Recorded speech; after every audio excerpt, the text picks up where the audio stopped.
Chris, I'd let him. we're gonna, not Chris, oh my God, Jay. John, Jay. We're gonna sit down, we're gonna shut up, and we're gonna listen to you. Who are we talking There is to? a whole death of the author thing in literary criticism that sort of kills that all dead. But sure. Wait, Sure. what are Wouldn't you authors? be a little hero worship? Just a little? No. I mean, yes. Yes, I already am. There'd be a collection of I- authors. There's probably a half dozen authors. They appeared before me What right author now. is this? I Tolkien. don't know. Okay. Oh my No, God. I think he's I think he's very fascinating as a writer. I was don't getting my know. book that I'm supposed to be reading. So he's supposed to be the Andy of the podcast, the inflammatory one? It's not happening. Grant, what are you reading? Okay, so you're just going back to the okay. Segueing Lord back. Ish, Back to the segue. What is the Segues do reading? go two directions. Anyway, carry on. It's true. So I threw down the book I was reading last week. I still haven't finished Did it. you literally throw it down, No, or did you throw no, it I out the didn't. window? No. Did you throw it on your bed? I gently sat it down Oh. because the one I really wanted to read was delivered to my house. Amateurs. Oh, So- and what are you reading? What is the I'm one? reading. Yes. I told you yesterday. Oh, yeah, you Tony. did tell me it's, this, It's, yeah. it's the same author of the book I put down. It's 300 Million by Blake Butler. Ooh, okay. Okay. And this is a fascinating book. It's a fascinating. fascinating book. It's slowly but surely checking all my boxes, so it can be up there. Nice. So the basic premise is you are reading the notebook of a cult leader / serial killer. Ooh. Okay. Okay, already box checked. With little interjections from the Person who found it. detective on the case, and interviews with like some of the people who kind of got wrapped up in all of this. Right. But the language in which the cult leader speaks is so interesting. And like I looked up how the author did it. Like he would take like speeches from like David Koresh. I was like, which and, cult leaders did he like take like speech from? actual cult leaders, and you know, and like you put them in rows or like columns, and like do like a cut up method type thing to build his own narrative. And it's like there's a quote on the back of it that says like, this is the poetry of insanity, and that is 100% what you feel when you're reading. And the boundaries between him, the cult members, and even the detective, investigating everything, it becomes blurred, and you kind of get the idea that his whole, it's kind of a spoiler, but it's also kind of in the title. He wants to kill everybody in America. 300 million. I mean, 300 million people roughly. accurate. And combine them all into one flesh. So He's Frankensteining America? not necessarily. It's not bringing really it back to weird. life. I was like, weird. is he trying to human centipede everything? What is he doing? At this point, I'm not sure Okay. if he's insane or if he's actually right. So the premise might be Define right. The premise might be, what if the apocalyptic cult leader is actually right? Okay. Okay. And there's some cosmic evil at work. There's always a cosmic evil. Well, yeah. When one is a cult leader. Anyways, that's what I'm reading. It's Interesting. It's on Hoopla. It's on Hoopla. Is it? Okay. Hoopla comes in clutch. Good to know. Interesting. All right. Guess where I'm going. Hoopla's always one of those weird little like downloading services. Like I never go there as a first line, but just when all is lost, I'm like, oh gosh, I can't find it anywhere. There's a tiny little secret to Hoopla that I have discovered. Is this insider knowledge? No, not really. I happened to realize it, and I was like, oh, anything, at least in their audiobook department, anything that has been recorded or produced by Recorded Books is on Hoopla, because Hoopla owns Recorded Books. They bought the rights to RB Digital, so anything that is RB It's a lot of Recorded stuff. Books goes straight. Sometimes on Hoopla. forget It's that, the but same. that's right. Yeah, it just dawned on me. I was like, oh. So anytime I'm looking for a book on Goodreads and I see that it's a Recorded Books audiobook, I'm like, huh, all right, cool. It's Right, on here we Hoopla. go. All right, Tony, Mouth from the South. Oh, okay, so I am 5.5 hours away from finishing. Is it 5.5 hours? Yeah, 5.5 hours away from finishing the 5th Murderbot Diaries book, which is so good. So the gist of the Murderbot Diaries series is it is a series of books, most of them are novellas. The one I'm reading right now is the first and, as it stands, only novel of the series. But the basic plot is Murderbot is what is known as a sec unit or a security unit in this, fictional space opera universe. And sort of standard sec units are security units, and they have a governor module, which means that whatever they are told by the company that hires them, that is what they do. Except for Murderbot's governor module broke, as in it broke its governor module. It figured out how to hack itself. And it can't remember why it hacked itself, but it now has to pretend to be a sec unit with a working governor module so that the humans will leave it alone so that it can watch its favorite soap opera. And yes, it is as funny as it sounds. It's also gripping and fascinating. The mystery 98% of the time is actually really interesting. Book 3 has a weird sort of... Is it Book 3? Book 3. Yeah, Book 3 has a weird lull thing because the humans are not very interesting. But fantastic. I highly recommend. There are 6 books and 3 more coming out.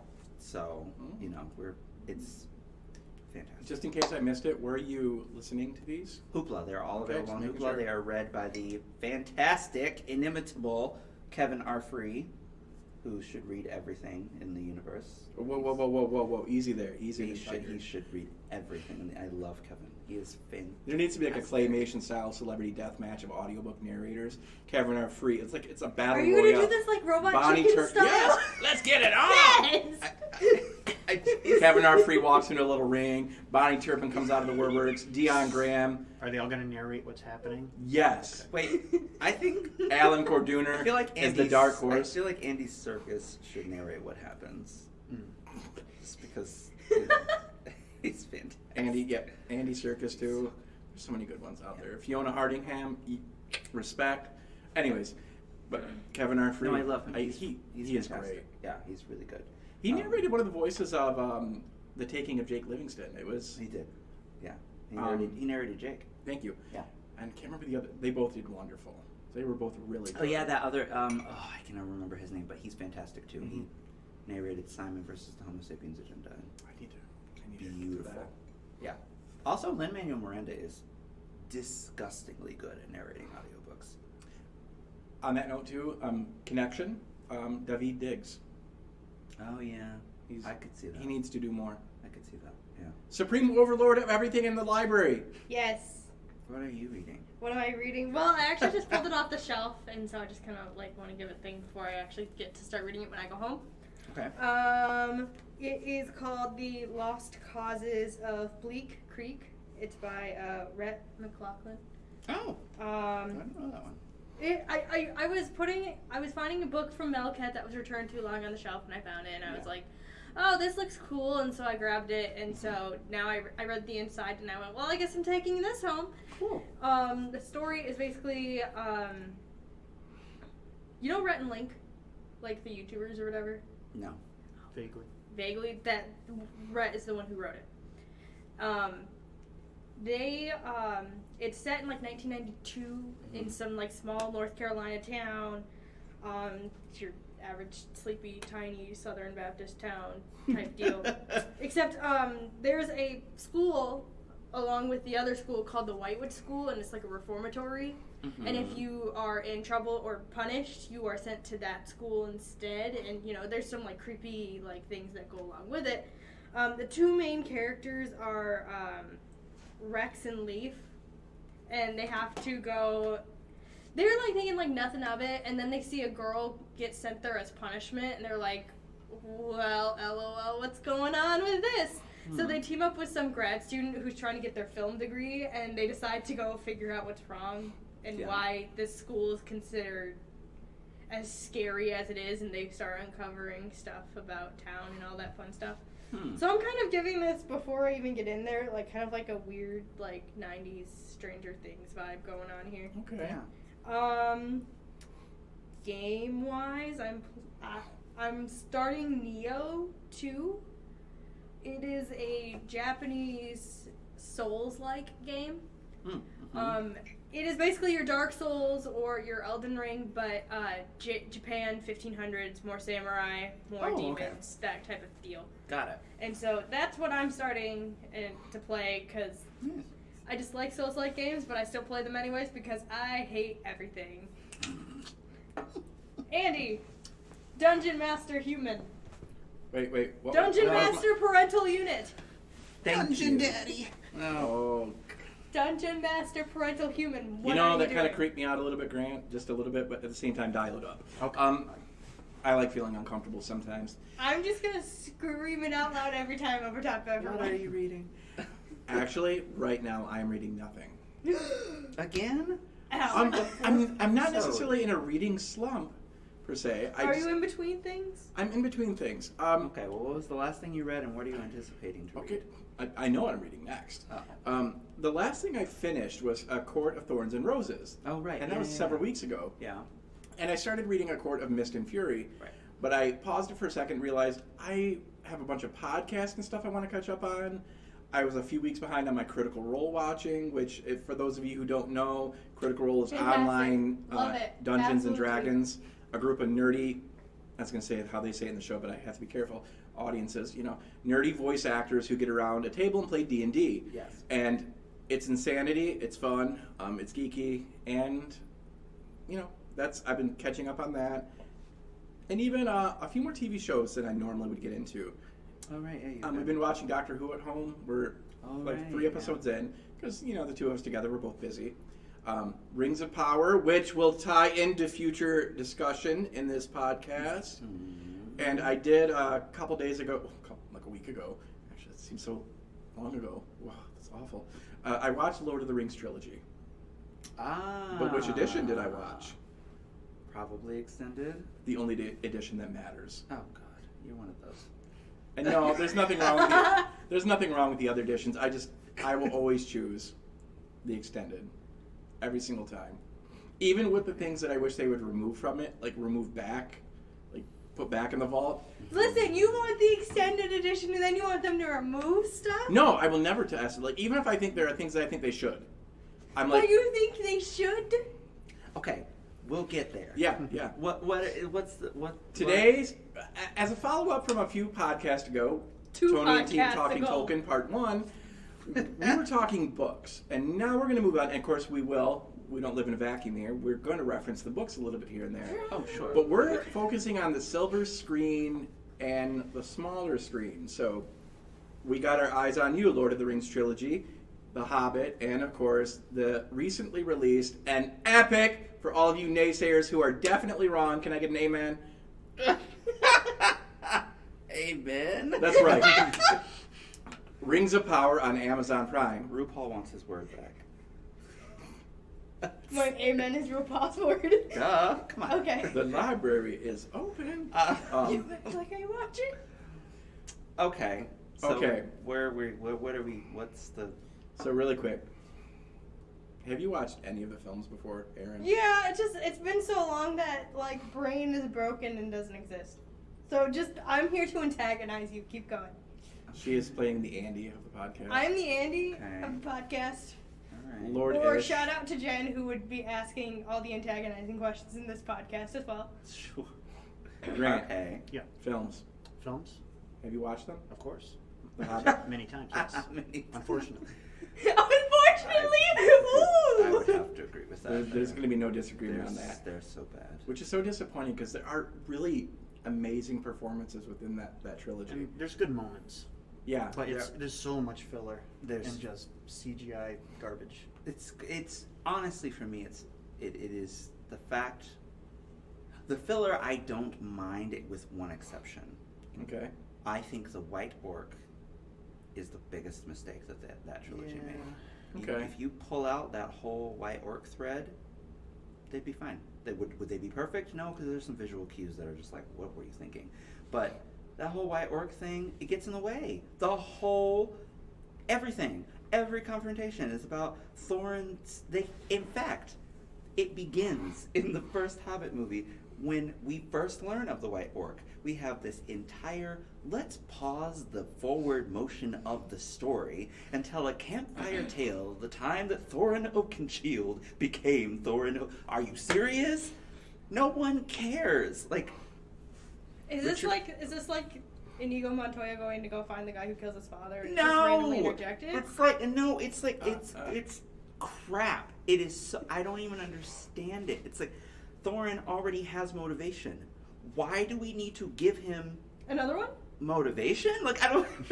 Where do they do that at? Like, Peter Jackson should never make any more cinema ever again for that one decision alone. I'm gonna see what else. Okay, he's really done quick. recently Ever. How just for much? that. Okay, there's a question about that. Sorry. Though. No, like, okay. How much was studio pressure to fill? I mean, was it? I can't remember because I've really obliterated a lot of the Hobbit stuff from my memory.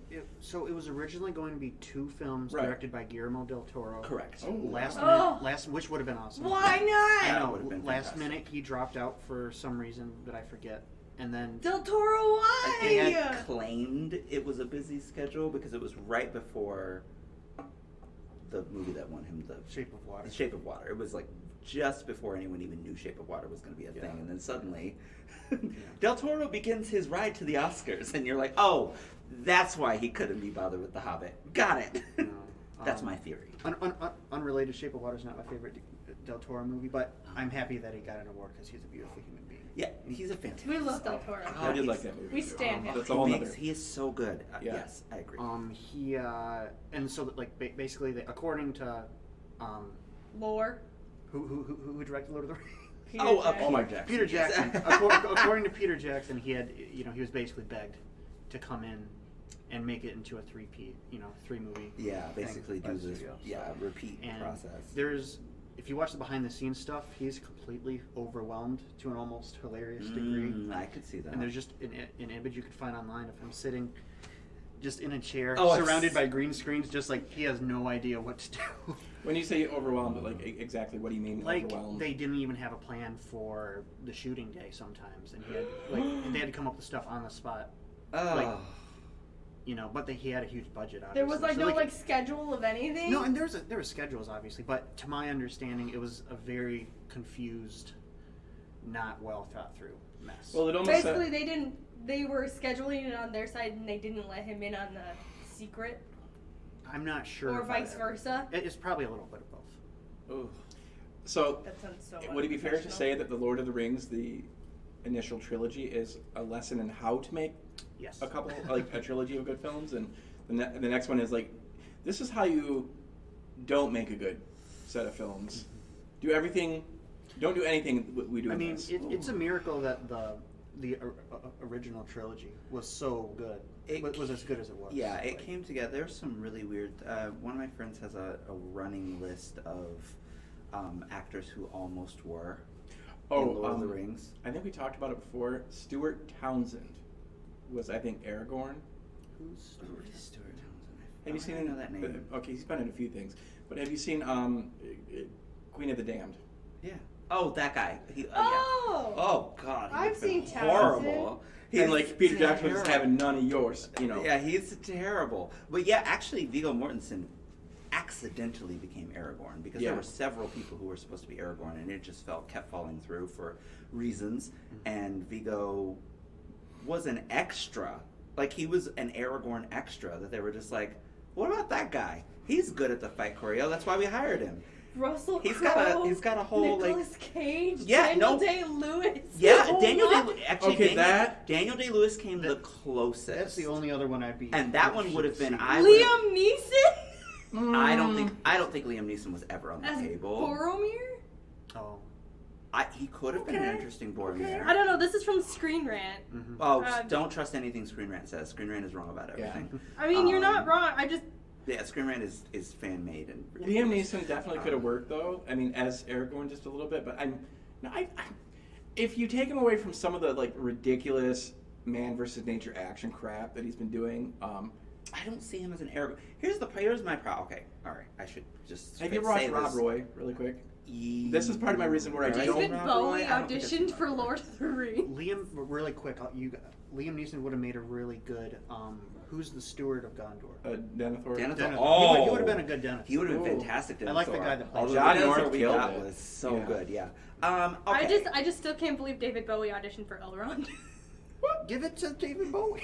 I He could've wanted seen the that. part of Elrond, and then Jackson said that his superstar status would distract from it.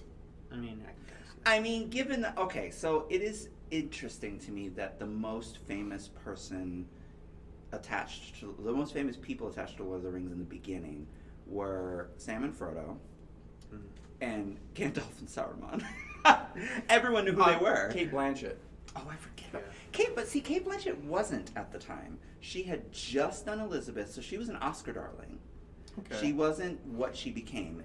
The Lord of the Rings actually made Kate Blanchett what she became later because, you know, she had just done Elizabeth and won an Oscar for it, and everyone was like, "Who's this Kate lady?" And then she does Lord of the Rings, and they're like, "What?" People told her not to take the role. Yeah, because she was an Oscar darling. She was quote unquote better than that. So, you know, I mean, I still think it's not as hilarious as Leonardo DiCaprio almost becoming Anakin Skywalker, which I would watch in 100,000 years. That really should have happened. And Padme would have been too old for him. Oh my god. That's true, she would have been. Oh, whoops! Sorry, dear listeners. That's funny. But no, okay, I should say this about Peter Jackson's Lord of the Rings, and I love those movies as movies. Peter Jackson's Aragorn is not J.R.R. Tolkien's Aragorn. Period. Say that again. Peter Jackson's Aragorn is not. I like that both interpretations exist. I prefer Peter's Aragorn because he's less irritating and angsty. Like J.R.R. Tolkien's Aragorn and Edward Cullen could sit down and have coffee and understand each other perfectly. The angst that they feel over their role in the world is like, oh God. Now that I'm thinking about that, and I reread, and I'm going to reread it, re-listen soon because I need to listen to Andy Serkis version. Yes, you do. Yes, Yeah, I do remember that too. Like, I can remember thinking, why is he a little whinier than I remember? And like, you can be kind of edgy without being that, or you can be a little bit detached or reluctant to take up the royalty again. Well, you can be these things without being. And it's not necessarily bad. It just I like the other. Well, I think the one thing that Peter Jackson's Lord of the Rings fails to do, and part of it is just because you don't have enough time on screen. Yeah.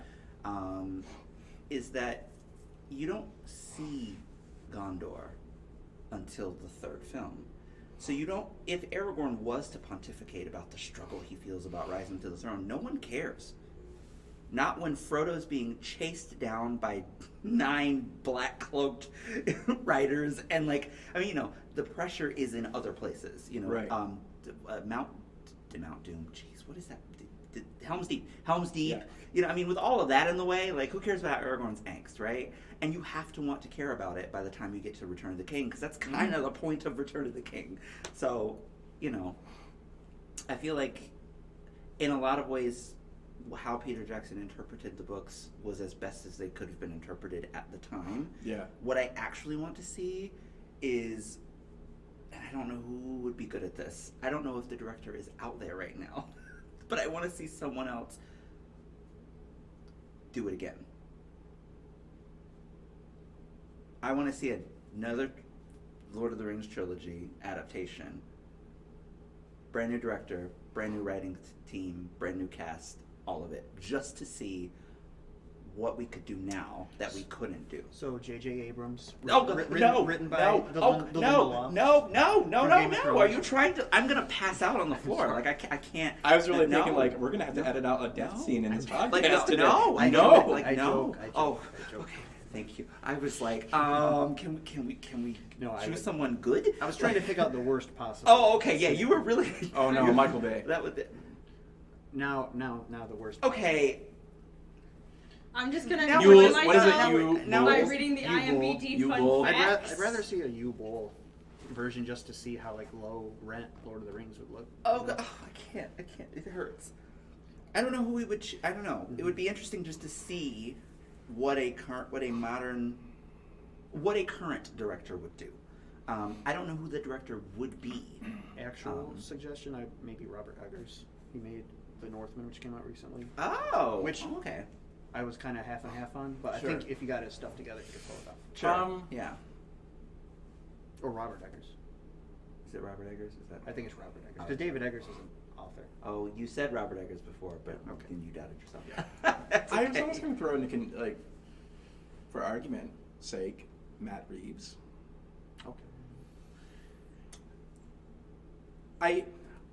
It despite depends on- not liking the Batman, I really like a lot of his stuff. Yeah, Um, I think it depends on who wrote it.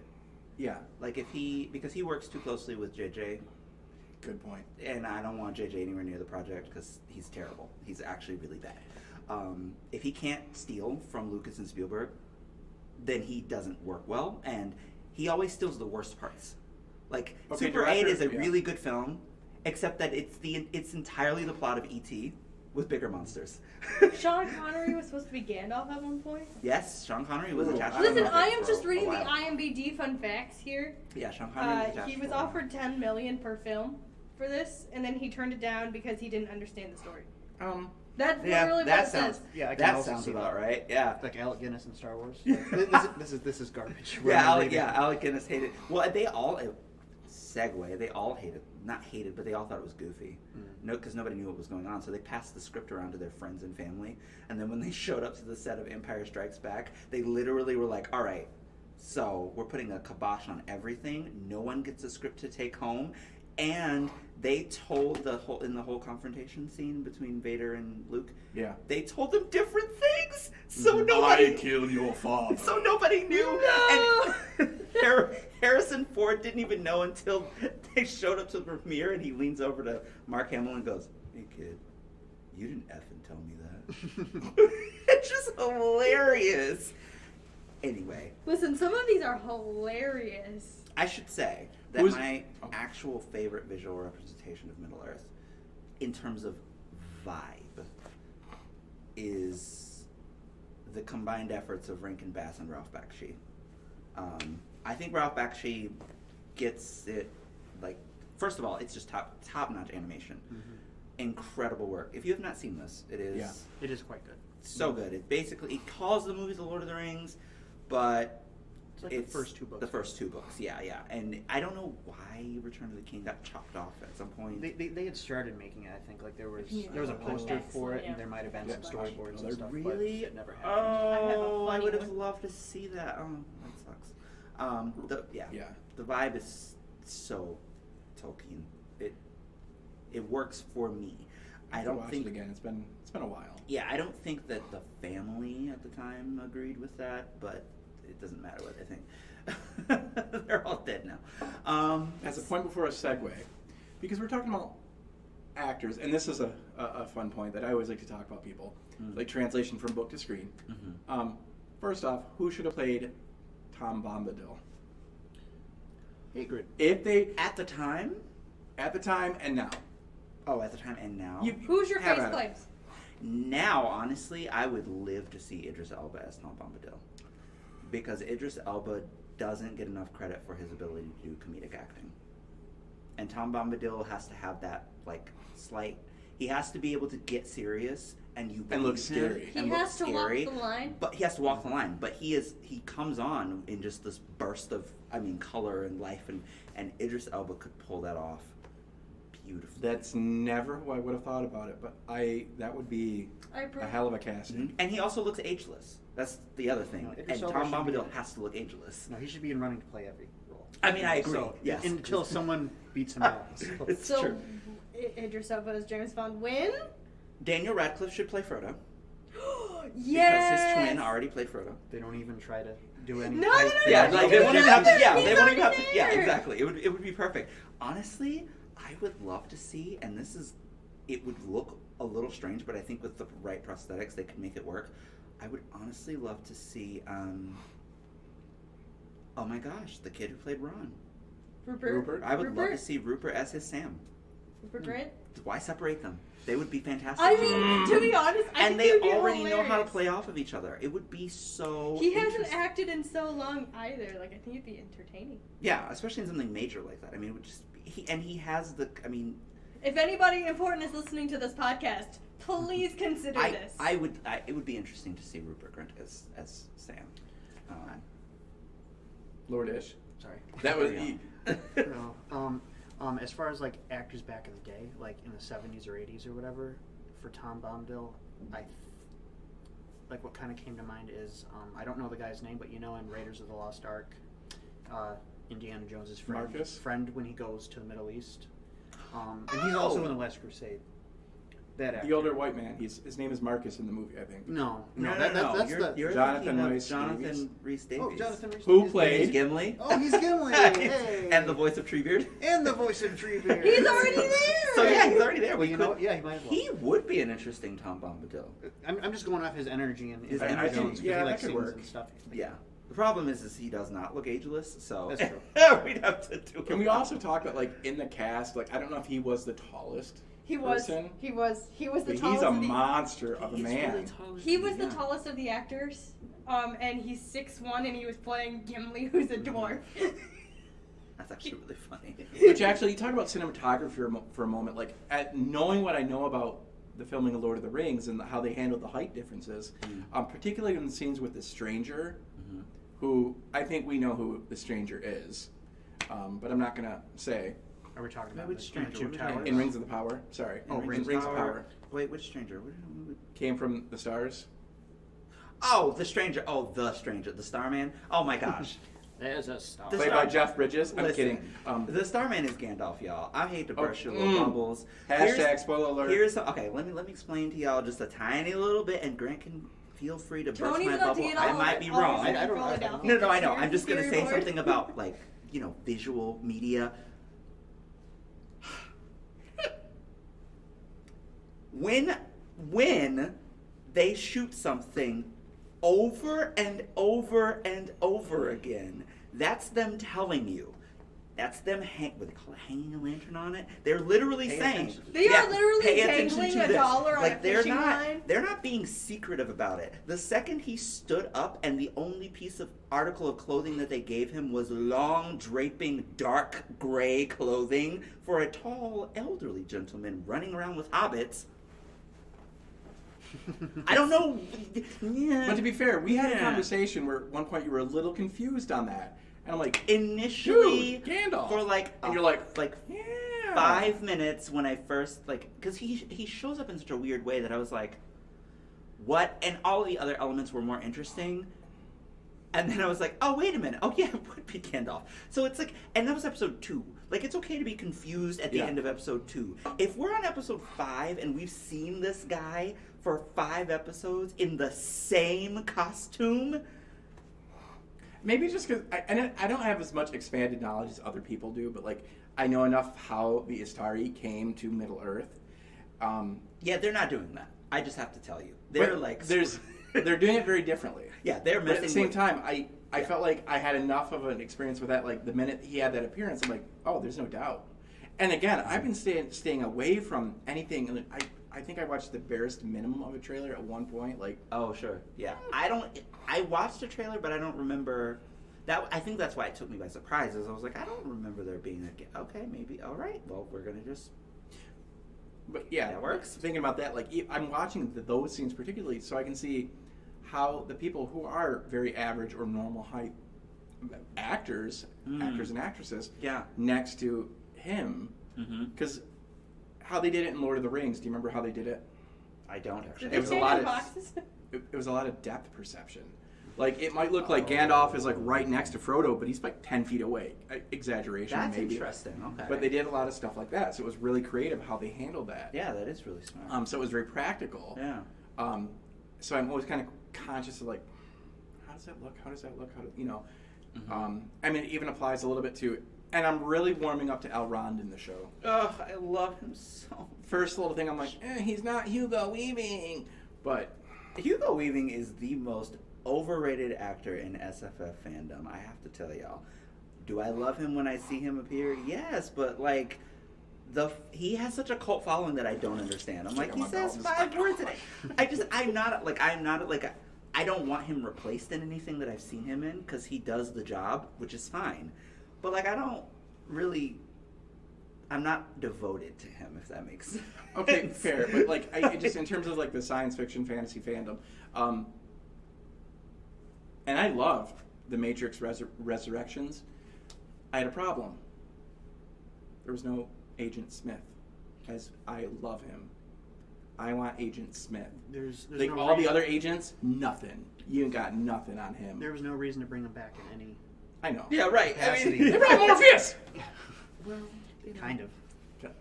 Yeah, spoilers. I don't care. I care. Sorry, they didn't bring anyone back. I mean, I'm okay But with bringing back. There are other little scenes where, like, obviously, like, Endgame has proven that you can use that character again, Red Skull. Oh yeah, I mean, That I was like not him, and he did a great job. So Yeah. he's not irreplaceable. Wait, what? That wasn't him? What? You didn't know? No. He did a good job then. That was You know how not. many times I've seen that movie? Wow. Well, I'm actually rather impressed. Yeah, he did such a good job. So he's not irreplaceable. And there are other films. I think he could easily be swapped out for different people. But like, I like his performances in certain things so much. I enjoy him. I mean, yes, I enjoy him when I see him. I enjoy his performances. I'm just not a. I'm not going to stand him. Really. Yeah, like I'm just not. I'm like okay, good. You did your job. All right, cool. As Agent Smith, he's irreplaceable. That is the one area where I'm just like, don't even think about it. I could Don't, even like- give it Elrond. You could probably get someone else, and I'd be just as happy. But like Agent Smith is the one area. That's the hill I'll die on in the Hugo Weaving. Yeah, no, Well, I completely yeah. agree with you there. That's yes. The Elrond was the one I'm like, really though? Elrond doesn't even do anything in the original trilogy. Like But he was even He like just he complains. and Kate Blanchett in Kate Hobbit. Blanchett is irreplaceable. She was fired. She was fired in that. But I like, love her. even if I didn't love the Hobbit films, there was enough inclusion of things that I did like that made it watchable. Yeah, those parts I thought that inclusion was actually quite good and necessary because a lot of people don't know that it was happening at the time, and it's a great way. The way that they like seeded that information in was fantastic. Like the Yeah. necromancer. Yeah, all of that. I thought it was just a Mhm. delight. The visual cues of all of that was great. We get a Radagast the Brown, which I thought was fantastic. Yeah, I really. I loved all of that. The White Orc. So Right. what else? In the sake of give us a few other things that worked. I mean, and this is I mean, do you want some fun That facts worked. that work that are about hilarious? the Hobbit. I mean, we got to be a little bit more fair. Is there anything? Do we that- have to be fair? No, we Okay, don't. no. First of all, why did you make it a trilogy? It's one book, Bo. Thank you. Like, One book shorter than any one of the three. Lord Lord of the yeah, Rings. right. It's a straight up adventure fantasy. Ching, You ching, don't ching. need No, and- anything else. Okay, come on. Let me tell you something. All you have to do is make a good movie, and people will show up and give you the coins. Okay, like Yeah, you don't have it's to. not that hard. Like Seriously though, who's in charge of those? Like, I mean, what major studio was above that, in charge of that? New Line Productions. Who owns New Line? Who does own New Warner Line? Brothers. Is it Warner Brothers that owns Hold on. New Line? I'm not sure. I don't. Is it? They're all evil. I'm pretty sure. Give me a second. Okay, George. I'll look it calm up down. right now. George. Warner Brothers. George Lucas. Warner Oh, Brothers. Okay. Oh, well. Answer is Warner Brothers. Okay. Well, I mean, you know. Yeah. But, whatever, ka-ching. I mean, but that's every studio has that. Like, I'm sorry. I don't care how Yeah. many MCU movies you crank out and how good some of them are and how good some of them aren't or whatever. Disney is in it for the money, okay? They're not doing Pixar just to make kids happy. But Period. even MCU, they're in it for the money, but there are a couple missed opportunities in terms of like what they could have done with things. I agree. Civil War should have been 2 films. And it should never have included that airport scene. Wait, which movie? Civil War, Captain America: Civil War. I mean, the only thing I really liked about it was Spider-Man stuff. I mean, that's fair. And that was That was a good inclusion. even if I don't like, And it was good thematically, I introduction. don't like the way they introduced Peter Parker to the MCU. It played out well. Like I'd rather it them gone about it a little bit differently, but it played well, so I'm not going to argue. That was not a critique of the film. There's so much more to rip on that film. But again, I'm just saying, missed opportunity. Even MCU drops the ball. Oh, Just a sure, little but bit. what I'm saying is no one ever accuses, anytime that Disney drops the ball, no one ever accuses them of, like, being money hungry. And it's like, True. but they Good point. are. Are you kidding me? The reason that Disney Plus took as long as it did to even become an entity is because they were like, we want as much money as possible. Which means, yes, we have to give everyone who's ever watched Disney in their life everything that they want. Which is nuts. Yeah. But, I mean, you know, come on. That's how massive corporations work. What I can't stand about Warner Brothers overall is that nobody there seems to have a creative bone in their body. Like, they're just like, well, what does the budget say? And it's like, what? But how? What? Okay. Kind of roping back into the topic at hand, I will make a little jab. Like, they're not going to have much of a budget if they... Okay, that's Right. why I'm grateful that however Amazon Prime did it, I don't know how they did it, but they snuck in, swooped in, and stole the rights to the second age. Thank God. I do want to point out things that work for Rings of Power so far, and this Yes. is... Please. And do we have to compare it a little bit to the films, like going all the way back to the early we? 2000s? No, it's more of a question. Oh. Specifically, and this is going to be pointing fingers at Star Wars on Disney Plus. Do you remember you and I had that argument about how the Gamorrean guards looked? Yes, I don't agree with you, but I think they look atrocious. However, they're Gamorrean guards, but okay, carry on. but it's little details that could have... I know. I mean, I haven't seen costuming that bad since the original Ninja Turtles movie back in 1990. Having seen one episode of the Book of Boba Fett, I'm not entirely in disagreement with you on that, Right. but carry on. Anyways, can we talk about the orcs? I think the orcs are better than They- Peter's orcs. Better than what? I think they're better than Peter Jackson's orcs. They look really good. They're so good. I mean, They're people are going to like- argue that, like, oh, you know, that they have had 20 years to perfect it. I'm like, still. Oh but- yeah, absolutely. But they did. That's Yeah. the point. Is that they took the cue and they were like, you know what? We don't have to change anything here, but we do have to make them look cooler. Because, like, they Like- definitely are really, and on a purely, they look a little less, what's the word I'm trying to use? A little less fake.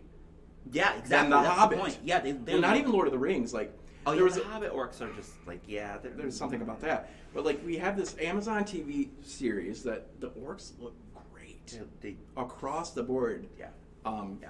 They are fantastic. The dwarves also look really good.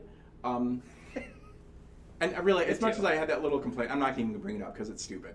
Like, I wanted to see a dwarven female with a beard, but whatever. Which looks which fine. You know what? isn't even a settled thing in the Tolkien fandom. Right. No, Like, it's not. No, Tolkien.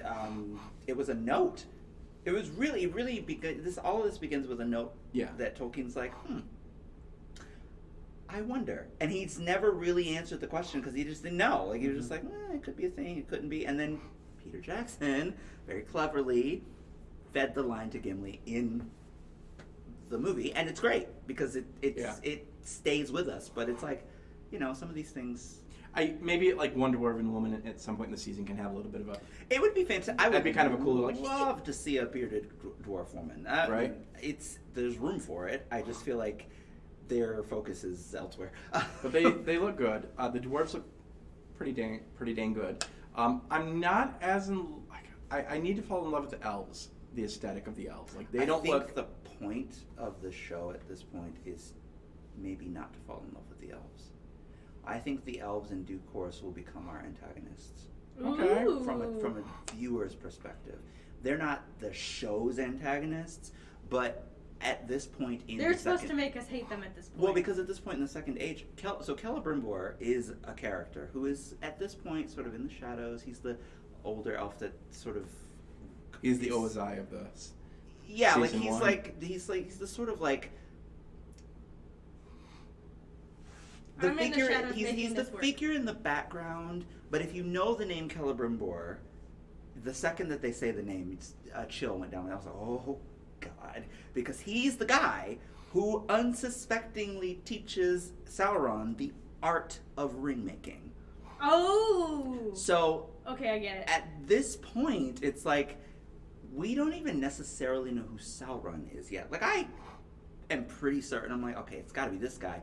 But honestly, if they're not doing a deep fake with Sauron, they haven't understood the character. There's like it's his two whole- potential characters. There's two potential There's characters. one that they're putting forth as like, clearly this is the one. Yeah, but it's too I'm like, obvious, right? mm. Exactly. It's too obvious. Sauron to me, well, and just period. Sauron is a sneak. That's the whole point. He fools the entire company of elves into thinking that he's a great person.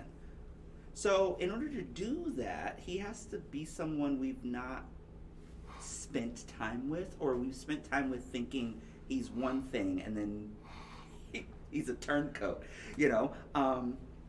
So I think here's my theory. Having seen the first 5 episodes, I think where we're headed for season 1. By the end of season 1, have you seen episode 5, like all the way through? So there's a problem that is introduced in episode 5. It's a conversation between Gil-galad and Elrond, and that's all I'm going to tell you. I don't want to spoil it. But that conversation leads to a problem for the elves as a nation. And I think the 3 rings of power that the elves have in the whole, Tolkien lore thing, the poem, I think that's where those come from. I think those come from those are the solution to this problem that is being introduced. Which to me makes sense. It's like, as a plot, like, it never really, like, the poem always threw me off when it's like 3 rings for the elven lords, that whole thing. It's like, yeah, this sounds great, but didn't y'all teach him to make those? So how come they weren't poisoned when he brought out the one? I'm confused. And then they throw shade at men, like, you greedy men, and you took the knife. Yeah, so easily corrupted. I was like, wait a minute, Boo, you the one who talked. Okay, hold up. So, and plus with Elrond being there, seeing the strength of men fail, blah blah blah. There's some stuff happening in there that I think that could prove really interesting. Who said this morning too? We were talking to someone this morning, and they said that it's condensing 500 years into like 50 or 60. Because it was a patron, wasn't it? It was a patron, yeah. I complained that that they were Isildur. Yeah, he shouldn't be there. It's true. Like, God heaven forbid that it could be the father of the next Isildur we know. I don't think so. I don't think so? The Isildur. Because if you look at Elendil looks exactly like an old, like how Viggo Mortensen's Aragorn would age. So it's like, okay, I see. Well, like, even like how Isildur did in the movies. Yeah, he doesn't right. Look, That. He does. He looks just like Isildur from the prologue, right? That's what I thought. Yeah. So I feel like that's where we're headed with Isildur, because they keep throwing him light shade. They're like, the one friend is like, I hope someday you find something to be passionate about, and I literally screamed at the screen, my precious, because that's exactly what's gonna happen. Yeah. But yeah, they are condensing everything because they have to. None of the actors are immortal beings, so it would take too long. You can't actually spend, that long making a show. From a show perspective, and again, this is a weird little thing, and we've talked about it. Like, I always have a problem watching like epic movies that were made into like TV shows because they lose a cinematic quality. I talk about it a lot with the Star Wars shows on Disney Plus. Yeah. And even the MCU shows on Disney Plus as well. Yeah. And it's not a criticism, true criticism, because I understand the constraints. I get it. I'm fine with it, even if I don't love it.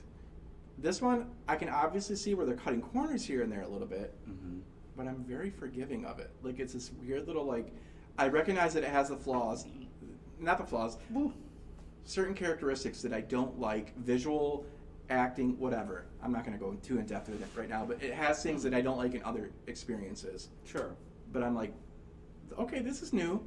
I'm okay with this. I'm fine with this. I mean, from the little I've seen of it, it was very convincing, like visually. Like, you feel like you're in the Lord of the Rings world. Yes. I will say, I'm not sold on the island of Numenor yet.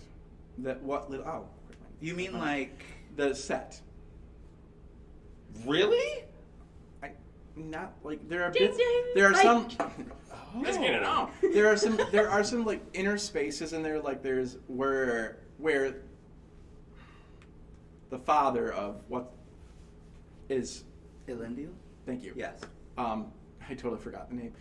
Where he is laying in bed, inert, more or less, before he gets out of bed. He's the queen's father. He's Oh, chilling. the queen's Not father. Elendil. Oh, Muriel's Yeah, father. sorry. Yeah, that whole plot arc is a little weird. Anyway.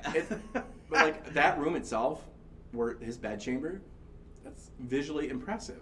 But like when they're running in alleys and standing in little courtyards, I'm like, this doesn't seem cinematic enough for me. I'm ignoring it because I'm enjoying the entirety of the show. Like, Numenor doesn't look nearly as grand, at least what we're being presented with, than I can. Because That's interesting. I wouldn't say that I agree with that, but I am ready for it to sink. Like, I want to cause the flood myself because I hate all of them. yeah, The entire island. I'm like, you arrogant. Word. I hate them all. I hate them all. First of all, y'all not gonna do my girl like that. Like, when she shows up and says, by the way, evil still lurks, I need your help. And y'all are like, F you, elf? Oh, I'm done. Well, Like, no. Nope, can't do it. Galadriel is right. Y'all are wrong. She's also bad as heck. So, I want all of Numenor to sink, and I don't know if that's what their goal was. I only have fun facts, so if you want fun But, facts you know. for the end, I got do fun have facts. an off kilter kind of smack. In mind, Okay, that but we'll get works. to that in a minute or two. Okay. Yeah, I'm not a fan of the characters of Numenor. I have a question for Tony. What's that?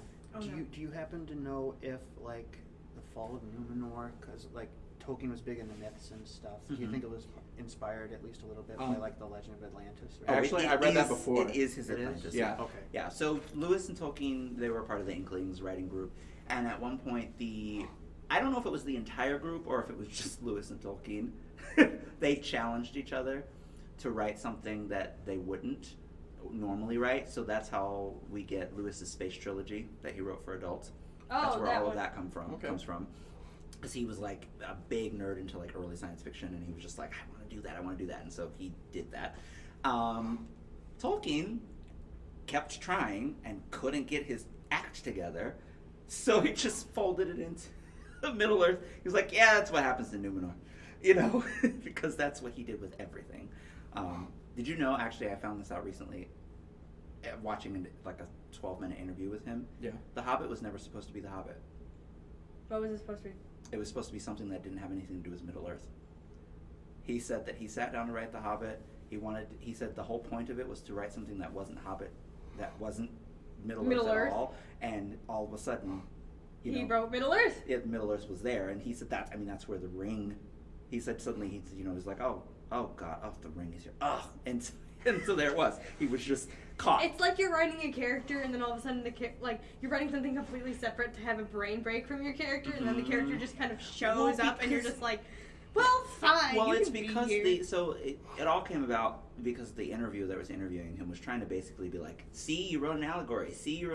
And he goes, literally, his last calling card was the ring. He's like, but come on, the ring, right? The ring is clearly, An allegory. it's clearly the nuke, right? Like, we all know that, right? And Tolkien goes, that's hilarious. I wrote the first, inklings of the ring. The ring was exactly what it was supposed to be before I even wrote The Hobbit. The Hobbit wasn't even supposed to be The Hobbit. But the ring comes from, where it comes from. Nobody knew that the H-bomb was even planned at the time. So, Yeah. Yeah. Okay, we are running very short on time, so I really want to throw out there. Hopefully, y'all have enjoyed this particular podcast today. Hopefully, we've made you thirsty for Rings of Power, and maybe to go back and watch Lord of the Rings and even The Hobbit, or even go back further, read the books with new eyes. Put on your little new Tolkien glasses and, have at it. Just as a reminder, we got a couple cool programs coming up. We got the D&D session 2.0 coming up. So if you have any teens, it is for teens grades 9 through 12. yes. And we have a boatload of historical programs this month. We have Rosie the Riveter. It's part of a Lenway Lifelong Learning cool. partnership. I'm trying to think. We have an evening on the Titanic with Captain Smith and Molly. And what is the other historical one we The have? Hollywood one. The Hollywood. When Hollywood Went to War. Oh, that one looks really cool, actually. That does seem Actors, pretty neat. in the war. That one looks Pew pew. But there it is. Now, my off-kilter smack to wrap this episode up. Imagine a personification I'm terrified. of the original Lord of the Rings trilogy. Okay. A personification of The Hobbit. Oh. Personification of Rings of Power. Obviously, I'm marrying Peter Jackson's Lord of the Rings, and that's... Wait, are you talking about the books or the film? Film. Okay. Yeah, I'm marrying Peter Jackson's Lord of the Rings. I'm absolutely killing The Hobbit, because it's terrible. And I'm having a really good, cozy time with Rings of Power, which I currently am. So, there I am. It's good. So Same. Do you have any thoughts on that? I'd go that way. I mean, I haven't seen a whole lot of Rings of Power, but yeah, Mary, the physical embodiment of the Rings. Yeah, right. Yeah, absolutely. I'm kind of surprised you say, well, listen, Boo, I have Rankin Bass coming in. I mean, I love those movies. They capture the spirit of Tolkien's books. They are also really, really cheesy because they're 1970s animation. I do want to throw out there, too, when you were talking about it, but it wasn't a Lord of the Rings, it wasn't pertinent in the conversation. For animation, I was really harsh on it when it came out in mid-2000s. Dragons of Autumn Twilight, an adaptation of the first book in the Dragonlance saga. Mm-hmm. But it has some good voice acting. Kiefer Sutherland, Yeah, it does. Michael Rosen. I mean, it has some Michelle Trachtenberg. I'm trying to think who else. It had some good names attached to it. Yeah. I hated it at the time because it wasn't what I wanted. In fairness, I was spoiled by Peter Jackson's Lord of the Rings. Like, I wanted something grand, sweeping, visually just amazing. Yeah, but don't you think that would be wrong for Dungeons and for Dragonlance? Like, they're not the same thing. Now, going back in time, though, like comparing it to the animated Lord of the Rings and stuff, really, and that stuff's fine. I love it. Yeah. Why didn't I love Dragonlance? Just because I wasn't ready for that. Like, I wanted something else, and I want to go back and watch it just to see. Well, to be honest, my favorite of the three animated is the Return of the King. I have a fun fact to end it on. So No, just good. kidding. And if Aaron's So, yeah. do you guys remember the scene with Pippin getting hit by the apples during the first Fellowship of the Ring? Yeah. Yeah. Do you know who's hitting him with the apples during that whole entire scene? I'm going to say either Peter Jackson or Aragorn. That's Vigo. Okay. It took them 16 tries to get it correct. That's hilarious. Well, I mean, yeah. And also, Sean Bean didn't like flying at the time, so you know how they had to go to the top of the mountain via helicopter when they were filming. He doesn't like flying, so every single day, 2 hours before they had to go up there to film, he'd go up the mountain.